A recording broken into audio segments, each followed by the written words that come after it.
ইন্তেকালের 3 দিন পূর্বে আল্লাহর নবী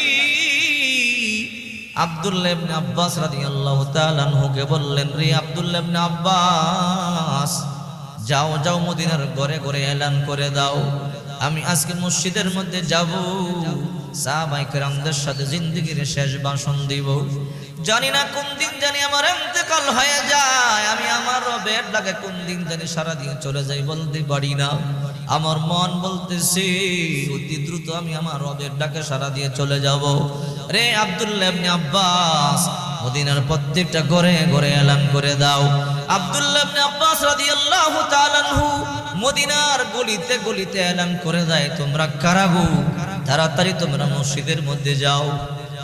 আল্লাহ নবী রাহমাতুল লিল আলামিন জীবনের শেষ ভাষণ দেওয়ার জন্য মসজিদের মধ্যে আসবে।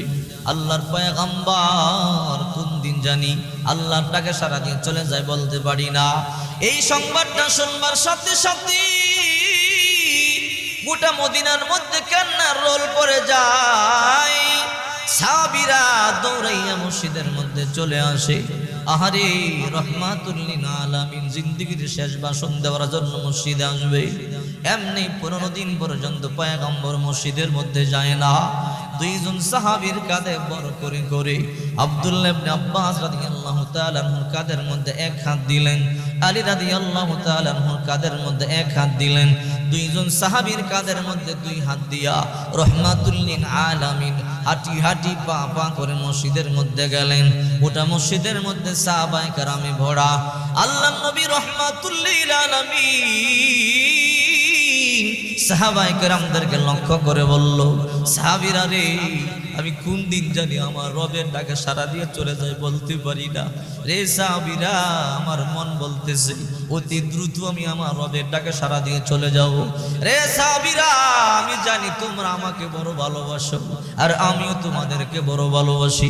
সাহাবীরা রে, তোমাদেরকে ভালোবাসি বলি তোমাদের জন্য জান্নাতি খাবার পর্যন্ত আমি খাই নাই। এমনও সময় গেছে 3 দিন পর্যন্ত আমি না খাইয়াছিলাম। এমনও সময় গেছে 7 দিন পর্যন্ত আমি রাহমাতুল লিল আলামিন না খাইয়াছিলাম। মাদান আবদুহু ওয়া রাসূলুহু আম্মা বা'দু ফাআউযু বিল্লাহি মিনাশ শাইতানির রাজীম। বিসমিল্লাহির রহমানির রহিম। কুল্লু নাফসিন যায়িকাতুল মাউত। ওয়া ক্বালা রাসূলুল্লাহি সাল্লাল্লাহু আলাইহি ওয়াসাল্লাম, আত-তাইবু মিনাজ যামবি কামান লা যামবা লাহু। أو كما قال عليه الصلاة والسلام. صدق الله مولانا العظيم وصدق رسوله النبي الكريم ونحن على ذلك لمن الشاهدين والشاكرين والذاكرين والحمد لله رب العالمين. সকলে দুরূদ ইব্রাহিম পাঠ করি। আল্লাহুম্মা সাল্লি আলা মুহাম্মাদিন ওয়া আলা আলি মুহাম্মাদ কামা সাল্লাইতা আলা ইব্রাহিম ওয়া আলা আলি ইব্রাহিম ইন্নাকা হামিদুম মাজিদ। আল্লাহুম্মা বারিক আলা মুহাম্মাদিন ওয়া আলা আলি মুহাম্মাদ কামা বারাকতা আলা ইব্রাহিম ওয়া আলা আলি ইব্রাহিম ইন্নাকা হামিদুম মাজিদ। লা ইলাহা ইল্লাল্লাহ, লা ইলাহা ইল্লাল্লাহ, লা ইলাহা ইল্লাল্লাহ, লা ইলাহা ইল্লাল্লাহ, লা ইলাহা ইল্লাল্লাহ, লা ইলাহা। বহু দূরে মদিনা কেমনে যাহব জানি না, বহু দূরে মদিনা কেমনে যাহব জানি না। দয়া আল্লাহ দয়া কর, দয়া আল্লাহ দয়া কর, বাসনা লা ইলাহা লা ইলাহা ইল্লাল্লাহ লা ইলাহা ইল্লাল্লাহ লা ইলাহা আসিয়া বহলেন কাল্লাহ ফেরাউন দিল কত জ্বালা আসিয়া বহলেন কাল্লাহ ফেরাউন দিল কত জ্বালা আল্লাহ বলেন ও জিবরাইল আল্লাহ বলেন ও জিবরাইল খোলো জান্নাতের তালা লা ইলাহা লা ইলাহা ইল্লাল্লাহ লা ইলাহা বহু দূরে মদিনা কেমনে যাহব জানি না মদিনায় যাওয়ার আশা আছে না নাই মদিনা যাইতে পারলাম না মদিনা দেখতে পারলাম না মদিনা যাইতে পারলাম না মদিনা দেখিতে পারলাম না মদিনা নাম কত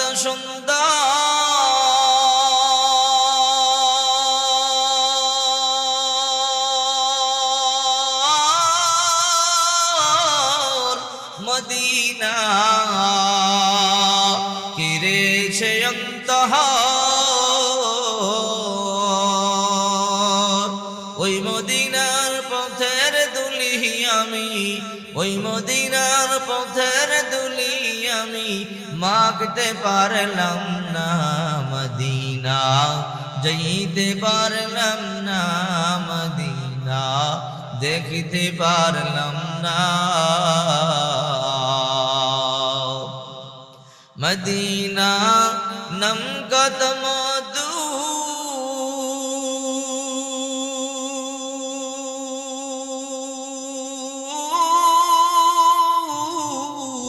মদিনা আর যে কত দূর পাখির নাই ডানা থাকলে পাখির নাই ডানা থাকলে যেতাম মদিনায় মদিনা যাইতে পারলাম না মদিনা দেখতে পারলাম না আরবেরি পুবাল হাওয়া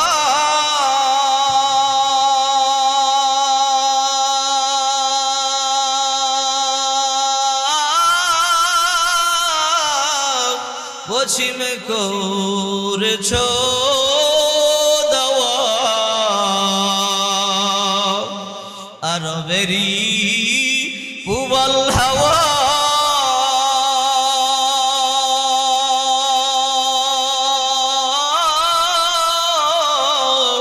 পশ্চিমে করেছ দাওয়া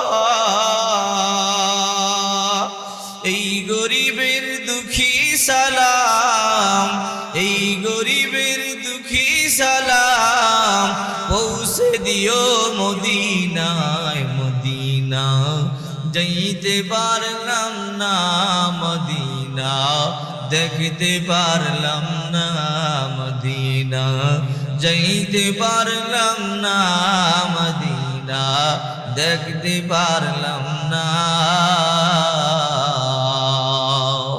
আল্লাহ সবাইকে মদিনায় যাওয়ার তৌফিক দান করেন সকলে বলে আমিন মঙ্গল হোক হাতেমুন নিসা দারুল উলুম ফুরকানিয়া নুরানি হাফিজিয়া মাদ্রাসার উদ্যোগে হাফেজ ছাত্রদের পাগড়ি প্রদান উপলক্ষে 18তম বার্ষিক ওয়াজ ও দোয়া মাহফিলের সম্মানিত সভাপতি বীর মুক্তিযোদ্ধা আলহাজ আব্দুল আজিজ খান চানখা সাবেক চেয়ারম্যান পাথরাইল ইউপি সভাপতি উপজেলা বিএনপি দেলদুয়া টাঙ্গাইল আল্লাহ পাক রব্বুল আলামিন সভাপতি সাহেবকে নেক হায়াত দান করেন সকলে বলে আমিন প্রিয় উপস্থিতি কোরআনুল কারীম থেকে একটি আয়াত আপনাদের সামনে তেলাওয়াত করেছি রাসূল করিম সাল্লাল্লাহু আলাইহি ওয়াসাল্লামের অসংখ্য হাদিস থেকে একটি হাদিস আপনাদের সামনে তেলাওয়াত করেছি। যদি আল্লাহ পাক রব্বুল আলামিন দয়া করেন, মায়া করেন, এই আয়াত এবং হাদিসের অনুকূলে কিছু সংক্ষিপ্ত কথা বলবো। যদি আমার রব তৌফিক দান করেন, সকলে বলে আমিন। রাত অনেক হয়ে গেছে, আপনাদের কষ্ট হচ্ছে? আর কিছু সময় কোরআনের কথা শুনতে রাজি আছেন তো ইনশাআল্লাহ? আশা করি কোরআনের কথা ভালো লাগবে, আল্লাহ বরকত দান করবে, সকলে বলে আমিন। যে আয়াত আমি আপনাদের সামনে তেলাওয়াত করেছি, এই আয়াতে কারিমার মধ্যে আল্লাহ পাক রব্বুল আলামিন বলেন, কুল্লু নাফসিন যায়িকাতুল মাউত, প্রত্যেকটা প্রাণীকেই মৃত্যুর স্বাদ আস্বাদন করতে হবে। এই পৃথিবীতে যে একবার জন্ম নিয়েছে তাকে মরতে হবেই। কথা বলেন ঠিক কিনা? হিন্দু বলেন, নাসারা বলেন, বৌদ্ধ বলেন, আরজু, অনারজু, মাগা, কুতি, গারো, সৌতল, খাসিয়াল, এই পৃথিবীতে যত জাতি আছে আমরা দেখি বা না দেখি, অনেক জাতি আছে, সবাই মৃত্যুকে বিশ্বাস করে, মরা লাগবেই লাগবে। হিন্দু বলেন, সেও বলতেছে আমিও মরবো, আমার মা মারা গেছে। খ্রিস্টান বলেন আমিও মরবো, আমি মারা যাব, আমার মা মারা গেছে, আমার বাবা মারা গেছে। বৌদ্ধ বলেন, সেও বলে আমিও মারা যাব, আমার বাবা মা মারা গেছে। এই জন্য পৃথিবীতে কেউ থাকতে পারবে না। কথা বলেন ঠিক কিনা? এই জন্য কবরকে ভয় পেতে হবে। কবরে যাওয়া লাগবে কি লাগবে না? কথা বলেন, আওয়াজ নাই। যে আয়াত আমি পাঠ করেছি, ধৈর্য সহকারে বসেন, অনেক ভালো লাগবে, আমি বলছি ইনশাআল্লাহ। কারণ কোরআন থেকে শুনতে ভালো লাগার কারণ, কোরআন শুনলে আল্লাহ রহমত বর্ষণ করতে থাকে, ডিপ্রেশন দূর হবে, পেরেশানি দূর হবে। এই আয়াতে আল্লাহ পাক রব্বুল আলামিন বলেন, প্রত্যেককেই মৃত্যুর স্বাদ আস্বাদন করতে হবে। কথা বলেন ঠিক কিনা? মৃত্যু যদি বরণ করতেই হয়, তাহলে আমাদের মৃত্যুর প্রস্তুতি গ্রহণ করতে হবে। গুনাহ নিয়ে কবরে যাওয়া যাবে না। কথা বলেন ঠিক কিনা? যদি কোনো বেনমাজি কবরে যায়, তার কবরে কমপক্ষে 70 থেকে 99টা সাপ থাকবে। ওই সাপ এত ভয়ঙ্কর হবে, ওই সাপের মুখের লালা দুনিয়াতে পড়লে গোটা দুনিয়াটা বিষাক্ত হয়ে আগুন ধরে যেত। আমাদের নবীর কোনো গুনাহ ছিল? জোরে বলেন। অথচ আল্লাহ তাআলা নবীর ব্যাপারে বলেন, লিয়াগফির লাকাল্লাহু মা তাকদ্দামা মিন যামবি, নবী আপনার আগেও গুনাহ নাই, পরেও গুনাহ নাই। যেই নবীর আগেও গুনাহ নাই, পরেও গুনাহ নাই, ওই নবী দৈনিক 70 বার 100 বার তওবা করেছেন, কান্নাকাটি করেছেন। আর আমরা ঘন্টায় ঘন্টায় গুনাহ করি, মিনিটে মিনিটে গুনাহ করি, সেকেন্ডে সেকেন্ডে গুনাহ করি। আমাদের তো 24 ঘন্টা শুধু তওবার মধ্যেই লেগে থাকা উচিত। কথা বলেন ঠিক কিনা? একদিন আল্লাহর নবী দেখেন মৃত্যুরে কেমন ভয় পায়। একদিন আল্লাহর রাসূল হাঁটতেছেন, চলতে চলতে মরুভূমি দিয়ে চলতেছেন। হঠাৎ করে আল্লাহর রাসূলের ইস্তেনজার প্রয়োজন হলো। আল্লাহর রাসূল ইস্তেনজার সারলেন, প্রস্রাব করলেন, সাথে সাথে তায়াম্মুমও করে নিলেন। সাহাবীরা বলে, হুজুর 1 মাইল দূরে পানি আছে, আপনিও জানেন আমরাও জানি, ওখানে গেলে আপনি ওযু করতে পারতেন, এখানে তায়াম্মুম করবার কি দরকার ছিল? আল্লাহর নবী কি বলে জানেন সাহাবীরা? আমি যে 1 মাইল দূরে যেতে পারবো, এই হায়াত আল্লাহ আমাকে দিবে কিনা সেটা তোমরা কি জানো? সুবহানাল্লাহ বলে। 1 মাইল দূরে নবীজি যাবে, এই হায়াতের কোনো গ্যারান্টি নেই। আমি যে ঢাকা যাব কোনো গ্যারান্টি আছে? আহা, ডান দিকে সালাম ফিরাইছেন, বাম দিকে সালাম ফিরাইবার গ্যারান্টি আছে? 2 চোখ যেমন পাশাপাশি আছে, এক চোখ আরেক চোখকে ধরতে পারে না, এক চোখ আরেক চোখকে দেখতে পায় না, ঠিক মৃত্যু আরো কাছে, কিন্তু আমরা মৃত্যুকে ধরতেও পারি না, দেখতেও পারি না। কথা বলেন ঠিক কি না? আল্লাহর হাবিব মুহাম্মদুর রাসূলুল্লাহ সাল্লাল্লাহু আলাইহি ওয়াসাল্লাম মৃত্যুরে কেমন ভয় পাইতো আল্লাহর পয়গম্বর। ইন্তেকালের 15 দিন পূর্বে মসজিদের মধ্যে যাইতে পারে না। আল্লাহর নবী রাহমাতুল লিল আলামিন ঘরের মধ্যে নামাজ আদায় করেন, আল্লাহর পয়গম্বর মসজিদের মধ্যে যাইতে পারে না। ইন্তেকালের 3 দিন পূর্বে গোটা মসজিদের মধ্যে সাহাবায়ে কেরামদের মধ্যে কান্নার রোল পড়ে গেল। আহারে, 15 দিন পর্যন্ত পয়গম্বরকে আমরা দেখতে পাই না। আল্লাহর নবী রাহমাতুল লিল আলামিন মসজিদের মধ্যে আসে না। প্রতিটা সাহাবী চোখের পানিগুলো সারিয়া সারিয়া কান্দে। ইন্তেকালের 3 দিন পূর্বে আল্লাহর নবী আব্দুল্লাহ ইবনে আব্বাস রাদিয়াল্লাহু তাআলা আনহুকে বললেন, রে আব্দুল্লাহ ইবনে আব্বাস, যাও যাও মদিনার ঘরে ঘরে এলান করে দাও, আমি আজকে মসজিদের মধ্যে যাব, সাহাবায়ে কেরামদের সাথে জিন্দেগীর শেষ ভাষণ দিব। জানি না কোন দিন জানি আমার ইন্তেকাল হয়ে যায়, আমি আমার রবের ডাকে কোন দিন জানি সারা দিয়ে চলে যাই বলতে পারি না। আমার মন বলতেছে অতি দ্রুত আমি আমার রবের ডাকে সারা দিয়ে চলে যাব। রে আব্দুল্লাহ ইবনে আব্বাস, মদিনার প্রত্যেকটা ঘরে ঘরে এলান করে দাও। আব্দুল্লাহ ইবনে আব্বাস রাদিয়াল্লাহু তাআলা আনহু মদিনার গলিতে গলিতে এলান করে দেয়, তোমরা কারা গো, তাড়াতাড়ি তোমরা মসজিদের মধ্যে যাও। আল্লাহ নবী রাহমাতুল লিল আলামিন জীবনের শেষ ভাষণ দেওয়ার জন্য মসজিদের মধ্যে আসবে। আল্লাহর পয়গম্বর কোন দিন জানি আল্লাহর ডাকে সারা দিয়ে চলে যায় বলতে পারি না। এই সংবাদটা শুনবার সাথে সাথে গোটা মদিনার মধ্যে কান্নার রোল পড়ে যায়। সাহাবীরা দৌড়াইয়া মসজিদের মধ্যে চলে আসে। আহারে, রাহমাতুল লিল আলামিন জিন্দেগীর শেষ ভাষণ দেওয়ার জন্য মসজিদে আসবে। এমনি 15 দিন পর্যন্ত পয়গম্বর মসজিদের মধ্যে যায় না। দুইজন সাহাবীর কাঁধে বড় করে করে আব্দুল্লাহ ইবনে আব্বাস রাদিয়াল্লাহু তাআলা আনহুর কাঁধের মধ্যে এক হাত দিলেন, আলী রাদিয়াল্লাহু তাআলা আনহুর কাঁধের মধ্যে এক হাত দিলেন। দুইজন সাহাবীর কাঁধের মধ্যে দুই হাত দিয়া রাহমাতুল লিল আলামিন হাঁটি হাঁটি পা পা করে মসজিদের মধ্যে গেলেন। ওটা মসজিদের মধ্যে সাহাবায়ে কেরামে ভরা। আল্লাহর নবী রাহমাতুল লিল আলামিন সাহাবায়ে কেরামদেরকে লক্ষ্য করে বলল, সাহাবীরা রে, আমি কোন দিন জানি আমার রবের ডাকে সারা দিয়ে চলে যাই বলতে পারি না। রে সাহাবীরা, আমার মন বলতেছে অতি দ্রুত আমি আমার রবের ডাকে সারা দিয়ে চলে যাব। রে সাহাবীরা, আমি জানি তোমরা আমাকে বড় ভালোবাসো আর আমিও তোমাদেরকে বড় ভালোবাসি। সাহাবীরা রে, তোমাদেরকে ভালোবাসি বলেই তোমাদের জন্য জান্নাতি খাবার পর্যন্ত আমি খাই নাই। এমন সময় গেছে 3 দিন পর্যন্ত আমি না খাইয়াছিলাম। এমন সময় গেছে 7 দিন পর্যন্ত আমি রাহমাতুল লিল আলামিন না খাইয়াছিলাম। এমন সময় গেছে আমি রাহমাতুল লিল আলামিন 15 দিন পর্যন্ত না খাইয়াছিলাম। আল্লাহ তাআলা বলে, ও আমার নবী, আপনি চাইলে জান্নাত থেকে আপনার জন্য খাবার পাঠাবো। আমি বললাম, রব্বুল আলামিন আমার জন্য জান্নাত থেকে খাবার পাঠাবেন, আমার উম্মতদেরকেও কি জান্নাতি খাবার দিবেন? আল্লাহ বলেন, আরে নবী না, আপনার উম্মতদেরকে জান্নাতি খাবার দুনিয়াতে দেওয়া হবে না। আমি বলেছি, আল্লাহ, আমার যে উম্মত দুনিয়াতে জান্নাতি খাবার পাবে না, আমি ওই নবী না, আমি উম্মতদেরকে রাইখা জান্নাতি খাবার খাবো। সাহাবীরা রে, আমি তোমাদেরকে বড় ভালোবাসি বলেই তোমাদের জন্য জান্নাতি খাবার আমি খাই নাই। ও সাহাবীরা, আমার মন বলতেছে আমি কোন দিন জানি আমার রবের ডাকে দিয়ে সারা দিয়ে চলে যাব।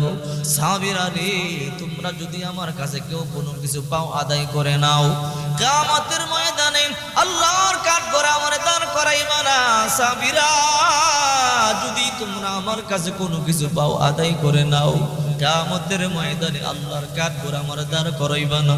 রাহমাতুল লিল আলামিন চোখের পানিগুলো জারিয়া কান্না করে করে বলে, সাহাবীরা রে, আমার বিদায়ের সময় চলে আসছে, তোমরা আমার কাছে কোনো কিছু পাইলে দাঁড়াইয়া যাও, এখনই আদায় করিয়া নাও।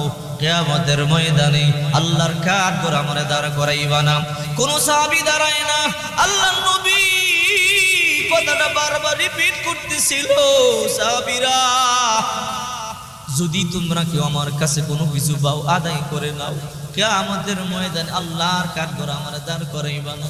হঠাৎ করে এক সাহাবী দাঁড়াইয়া বলে, ও রাহমাতুল লিল আলামিন, আপনার কাছে আমি 2টা টাকা পাই। আপনার আমার নবী রাহমাতুল লিল আলামিন বলল, সাহাবী রে, কোন দিন তোমার কাছ থেকে 2টা টাকা নিয়েছিলাম, সেই কথাটা আমার একটু মনে করাইয়া দিবা কি? সাহাবী বলে, ও রাহমাতুল লিল আলামিন, একদিন কাবা ঘরের সামনে আপনি বসা ছিলেন, আমিও আপনার সামনে বসা ছিলাম। হঠাৎ করে একটা ভিক্ষুক এসে আপনার কাছে কিছু চাইলো, আপনি দিতে পারলেন না। আপনি আমাকে বললেন, সাহাবী রে, আমার কাছে টাকা নাই, তোমার কাছে টাকা থাকলে দাও, পরে আমার কাছ থেকে নিয়ে নিও। ওগো আল্লাহর নবী, ওই দিন 2টা টাকা আপনি আমার কাছ থেকে নিয়েছিলেন, এখনো পর্যন্ত 2টা টাকা আপনি আমাকে দেন নাই। আল্লাহর পয়গম্বর বলে, রে সালমান ফারসি, আমার তহবিল থেকে 2টা টাকা তুমি তারে দিয়ে দাও, ঋণ পরিশোধ করে দাও। এরপর কিয়ামতের ময়দানে আল্লাহর কাঠগড়ায় আমারে দাঁড় করাইবা না। 2টা টাকা তারে দিয়ে দিল। আল্লাহর নবী আবারও বলে, ও সাহাবীরা, যদি তোমরা আমার কাছে কেউ কোনো কিছু পাও তাড়াতাড়ি দাঁড়াইয়া যাও, আদায় করিয়া নাও। কিয়ামতের ময়দানে আল্লাহর কাঠ করে আমার দাঁড় করাইবা না। কোন সাহাবী দাঁড়ায় না। আল্লাহর নবী বারবার বলতেছিলেন কেউ দাঁড়ায় না।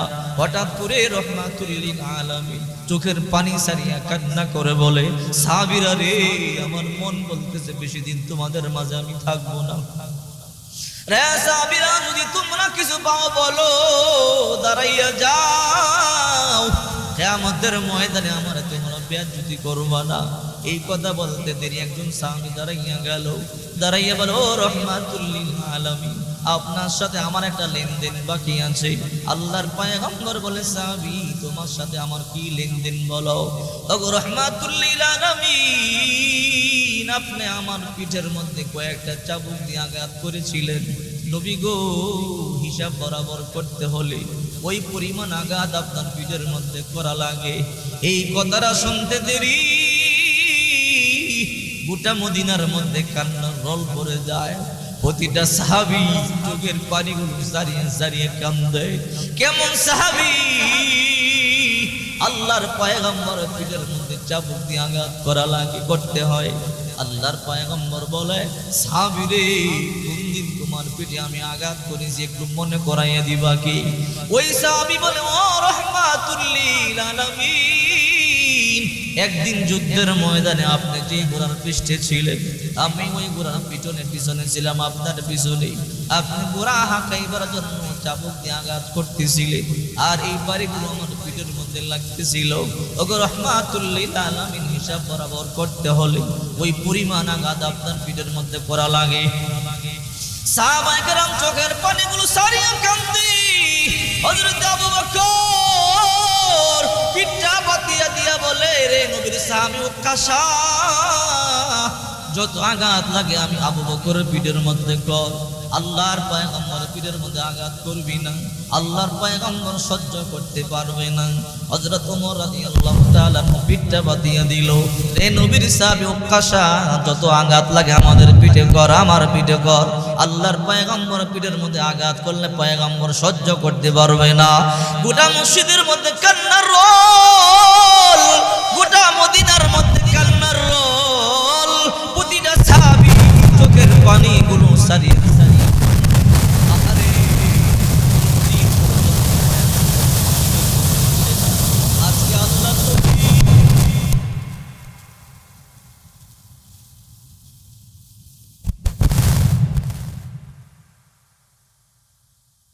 আল্লাহর পয়গম্বর সহ্য করতে পারবে না। আল্লাহর নবী ওই সাহাবীকে ডাক দিয়ে বলে, রে উকাশা, আয় আয় আমার কাছে আয়, এই চাবুক দিয়ে আঘাত করে করে হিসাবটা বরাবর কর। উকাশা রাদিয়াল্লাহু তাআলা আনহু এক কদম সামনে যায়, সাহাবীদের কান্না রোল আরো বেড়ে যায়। প্রতিটা সাহাবী চোখের পানিগুলো সারিয়া সারিয়া কান্দে। উকাশা রাদিয়াল্লাহু তাআলা আনহু যখন আল্লাহর পয়গম্বরের সামনে গেল, আল্লাহর পয়গম্বর চাবুকটা তার হাতের মধ্যে দিয়া বলে, রে উকাশা, যত আঘাত আমি তোর পিঠে করেছি অতটা আঘাত আমার কর, হিসাব বরাবর করে দে।